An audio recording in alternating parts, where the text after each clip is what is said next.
এর আগের দিন 7 উইকেট, আজকে 2 উইকেট, যেখানে কিনা 220 রানের টার্গেট।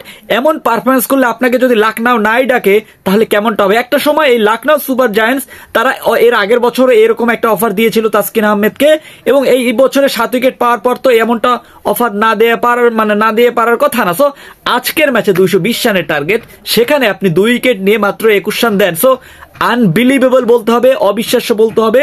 220 রানে যখন প্রতিটা বলার আপনার মার খাচ্ছে, তখন আপনি এই ধরনের একটা স্পেল করেন। So hats off to you Taskin Ahmed. কিন্তু কত কোটি টাকা দিয়ে লখনউ সুপার জায়ান্ট তাদেরকে নিবে, হয়তো আপনারা অনেকে গুজব শুনতে পারেন, কিন্তু এই সোর্সটি হচ্ছে যমুনা টিভি, এবং যমুনা টিভি ছাড়াও আরো কিছু কিছু গণমাধ্যম আছে যেটা কিনা ট্রাস্টেড। সো সবকিছু মিলিয়ে এটা একটা অফার দিয়েছে লখনউ সুপার জায়ান্ট, তাদের একটা বলার ইনজুর্ড অথবা যে কোনো রিজনে হয়তোবা খেলবে না, যার পরিপ্রেক্ষিতে তাসকিন আহমেদকে আইপিএল এ একটা সুযোগ দেওয়া যেতে পারে। সো সেদিক ক্ষেত্রে এখন তাসকিন কি বলে দেখেন, আমাদেরকে তো আমরা আইপিএল খেলার জন্য উৎসাহ হয়ে থাকি, কিন্তু আমাদের তো একটা নিয়ম কানুন রয়েছে, আমরা খেলতে পারবো না, আমরা অ্যাভেলেবেল কিনা। সো আমরা ভাই অ্যাভেলেবিলিটি বাদ দিয়ে এখন আমাদের আসলে খেলা উচিত, তাসকিন আহমেদকে পুরো বিশ্বের দরবারে পরিচিত করা উচিত।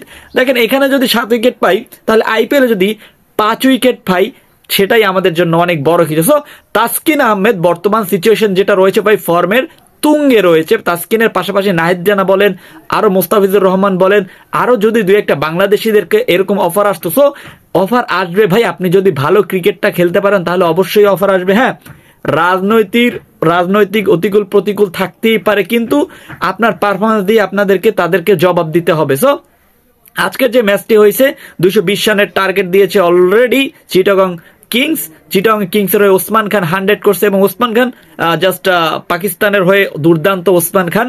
কিন্তু দিন শেষে আমাদের একটাই মূল্যায়ন, সেটা হচ্ছে তাসকিন আহমেদ, এবং তার পরিপ্রেক্ষিতে দুর্বার রাশি তো নিম্নমানের একটা দল নিয়ে যা পারফরমেন্স করছে, বা জাস্ট অসাম ভাই, কিচ্ছু বলার নাই। তাসকিন আহমেদের মতো পারফর্মার আপনার, এছাড়া ইয়াসির রাব্বি যিনি কিনা এখন বর্তমানে একটু ফর্মে রয়েছে, রায়ান বাল বলেন, মানে ছোট মরিচের যে একটা ঝাল বেশি, সেটা বারবার প্রমাণ করতেছে দুর্বার রাজশাহী। যাই হোক, যা পারফরমেন্স করছে ভাই, ওদেরকে আসলে টাকা দিয়ে মূল্যায়ন করা যাবে না।